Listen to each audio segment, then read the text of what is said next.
Kabar pemirsa dan selamat malam. Dari Studio CTV Network, Anda akan menyimak program 5 Merah selama 1 jam ke depan. Berbagai macam informasi menarik tentang dunia bisnis, wirausaha, berita ekonomi, serta dialog interaktif lintas batas dan Handito Eros. Pemirsa, bersama saya Febrianing Situmonglo dalam acara 5 Merah.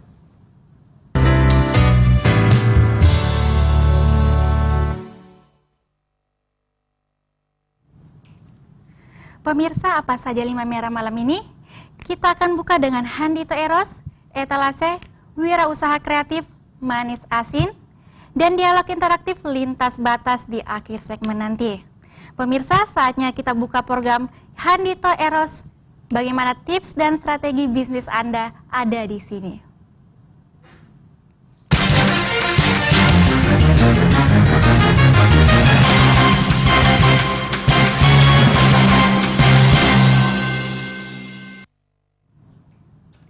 Pemirsa, tidak mudah menjadikan perusahaan berskala besar.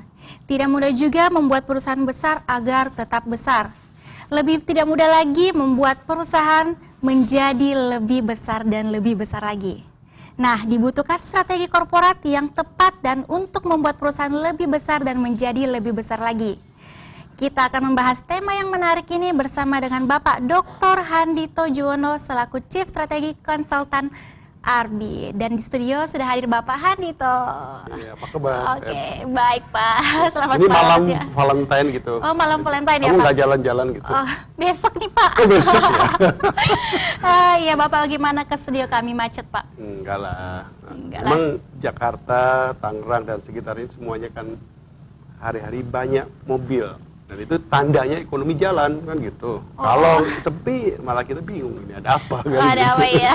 Tapi pastinya nyampe di studio dengan baik. Dan yang pasti gerakan mobil orang itu menggambarkan pertumbuhan bisnis. Kan di bisnis memang harus terus bergerak, harus tumbuh terus. Oke, benar banget nih Pak. Setelah malam ini nih kita akan membahas tema menjadikan perusahaan yang lebih besar nih. Iya, memang perusahaan harus jadi lebih besar. Iya, kalau nggak mau mati. Oke, sesuai dengan perkembangan Jakarta ya saat ini ya. Iya Bapak, dengan tema menjadikan perusahaan lebih besar ini Pak, saya ada pertanyaan untuk Bapak nih. Mengapa perusahaan perlu menjadi lebih besar dan lebih besar lagi nih Pak? Iya, memang kalau di bisnis itu cuma ada 2 prinsip. Hidup atau mati, kan gitu kan. Iya, kalau nggak mau mati, berarti harus terus tumbuh supaya hidup kan gitu. Jadi tumbuh atau mati kan gitu.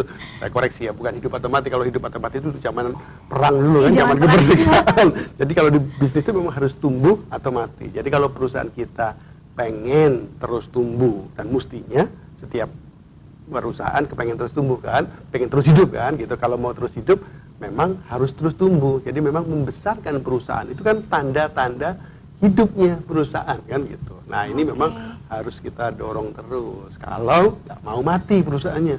Oh iya, ya, untuk memerlukan strategi yang sangat tepat sekali ya Pak. Iya, jadi memang harus pakai strategi, nggak boleh asal jalan begitu saja. Oke Pak, saya ada pertanyaan nih.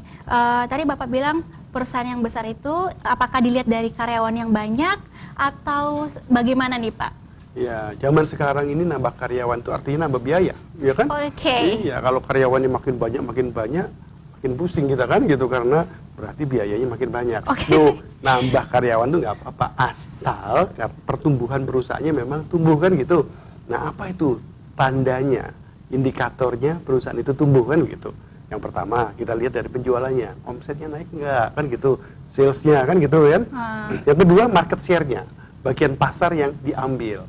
Kalau bagian pasar yang diambil makin hari makin besar persentasenya, berarti mampu bersaing nih perusahaan kan gitu. Yang ketiga, customer awareness. Customer awareness itu konsumen makin kenal. Lalu makin kenal berarti ada pertumbuhan ya kan. Yang keempat adalah customer image.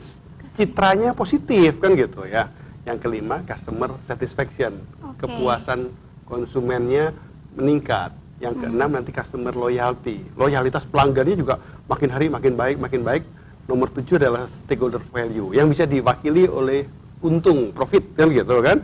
Kalau perusahaannya makin tumbuh, maka ini tanda perusahaan makin hidup. Jadi 7-7-nya tadi saya suka menyebut sebagai 7&1 gitu, competitiveness indicator memang harus tumbuh. Kalau perusahaan mau terus hidup kan gitu. Jadi tandanya bukan nambah karyawan loh, tandanya adalah output kinerja perusahaannya makin baik. Oke, sepertinya 7 gitu, 7-3-in-1 ya, 7-in-1 ya. 7-in-1 ya Pak. Oke, nah Pak, saya ada pertanyaan lagi nih.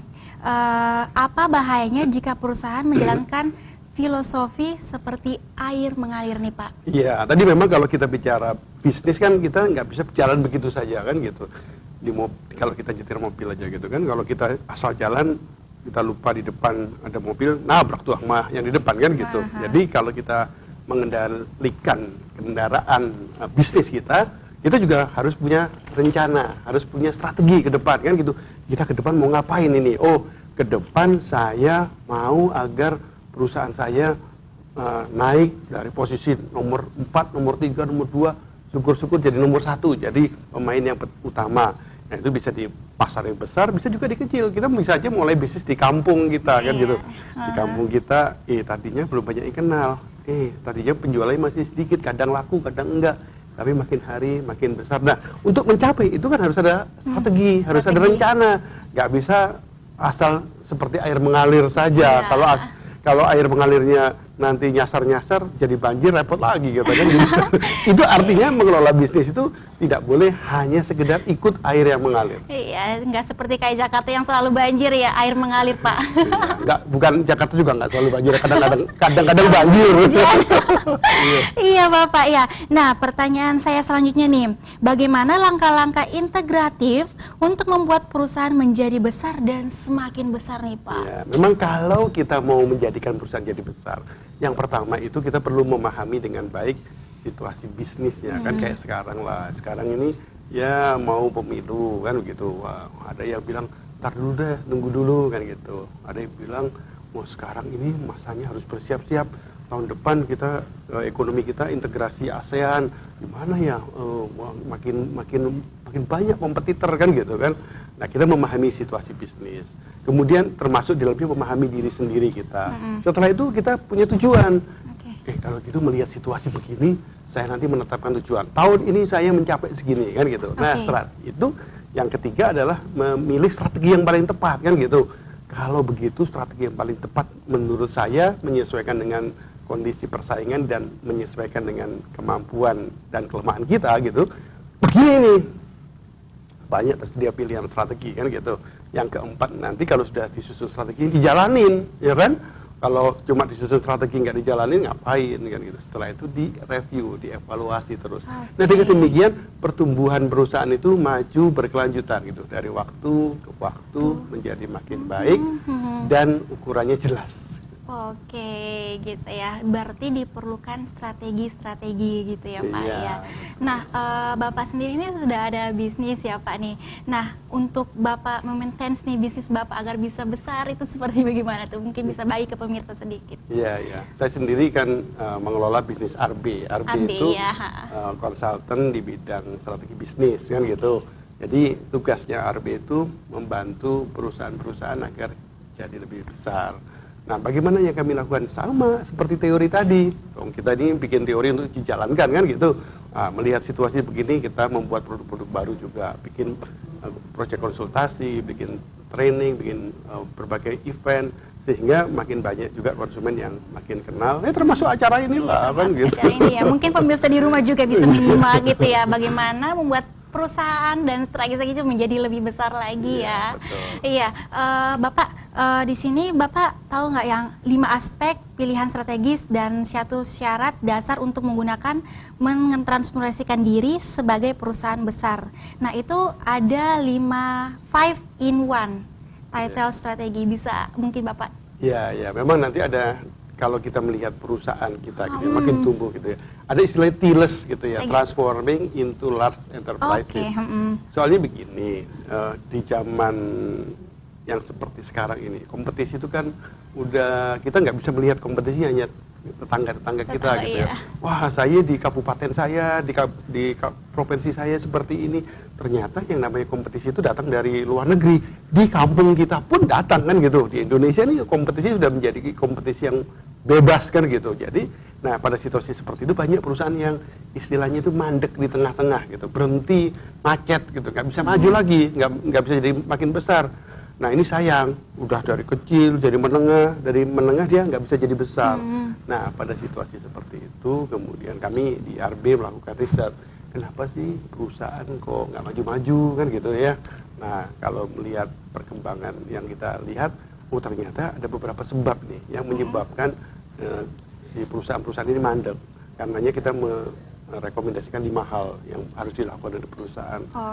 Bisa satu, melakukan business diversification, pengembangan bisnis. Jadi kalau bisnis sudah jalan di tengah ya. Terus yang kedua, melakukan market expansion, pengembangan pasar. Yang ketiga, kita terus melakukan corporate governance, memperbaiki terus pengelolaan perusahaan kan gitu. Yang keempat, kita mengembangkan teknologi. Yang kelima, kita mengembangkan manusianya. Dan dari 5 hal tadi harus ada yang namanya inovasi. Jadi kalau 5 dan plus 1 tadi dijalankan, maka perusahaan kita bisa terus menjadi makin besar. Iya Bapak, saya mau bertanya lagi nih Pak. Bapak tahu nggak istilah business diversification itu?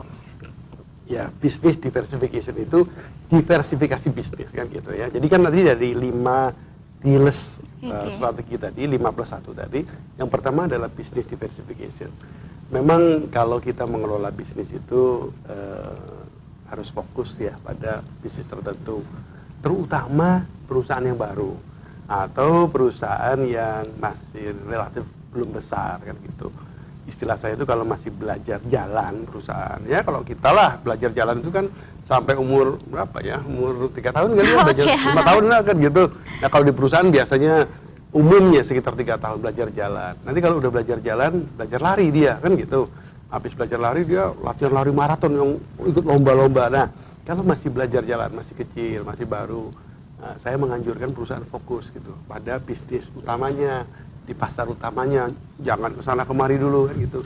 Tapi kalau itu sudah terjadi, ketika perusahaan sudah tumbuh dengan makin baik, maka dia harus tumbuh lebih besar. Nah, ketika tumbuh lebih besar, mengembangkan bisnis atau business diversification itu perlu dilakukan. Jadi diversifikasi bisnis itu dilakukan ketika perusahaan udah jalan dan kemudian harus mengembangkan masuk ke bisnis-bisnis yang lain ya. Itu yang harus. Itu business diversification namanya. Sangat singkat sekali ya Pak ya. Ya pemirsa di rumah, baru saja kita ikuti program Handito Eros.